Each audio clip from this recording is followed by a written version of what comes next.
Hello and welcome. You know, I was flying on VATSIM a while back in the Chicago area, and I don't know if there was an event going on or if everyone decided just to fly the same route all at the same time for some reason, but traffic was so dense on the same arrival that people started getting hold instructions. And funny enough, no one was able to follow those hold instructions. They just were doing their own thing or maybe just didn't understand. So I got curious and I looked around and I found that there were really no tutorials on this subject and how to hold in an airliner. So I'm not an actual 737 pilot, but throughout my experience of flying this, plane in the sim, I figured maybe I could help you guys out and teach you how to input a hold. So let's go to the FMC and pull up the arrival. So we are joining the Muscle 3 arrival into Minneapolis St. Paul. Let's say that air traffic control gives us an instruction. Sun Country 1058, expect a hold at German, EFC 2300, and hold as published. Okay, so we're told to hold as published. So this hold that is designated here in the arrival is the hold that we're going to fly. How do we do that? Well, let's start by going to the hold page.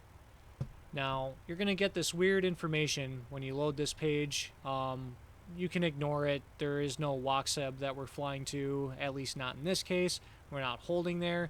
So what we're going to do instead is hit the next hold button, and now we're going to start putting in our hold information.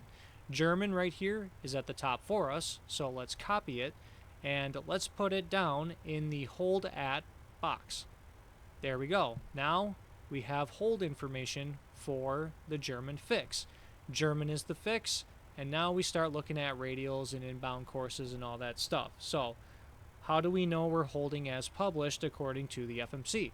Well, the radial that we're holding on is east, which makes sense because this hold is on the east side of the waypoint, and 097 because the radial that you're holding on is actually 097 shooting out from the waypoint.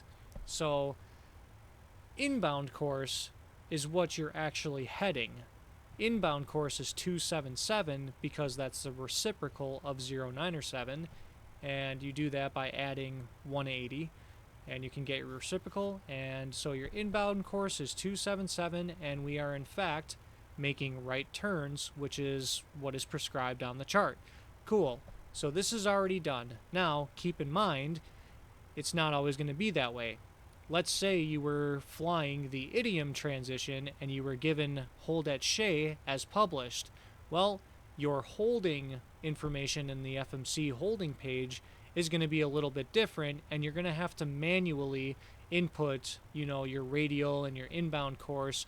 But if you just change your inbound course and the turns that you're making, the quad radial should actually automatically switch for you to match. Cool. So that matches. We don't have to do anything in this case. We're good to go. Next thing, we're not doing a timed hold because we're not holding at a VOR. We're holding at a GPS waypoint. So we're going to do a distance hold. 10 nautical miles is what is designated for the distance of this hold. So that's what we're going to put in our hold page. So 10, and since it wants a decimal value, we're going to do 10.0. Sweet, 10 nautical miles.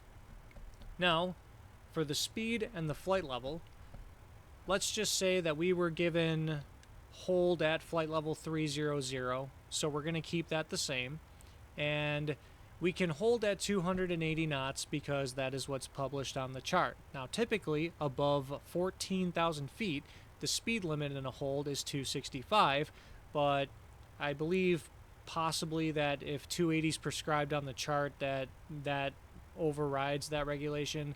I don't know, because the FMC won't actually let you change it from 280 since it's published on the chart. So we're just going to go with it.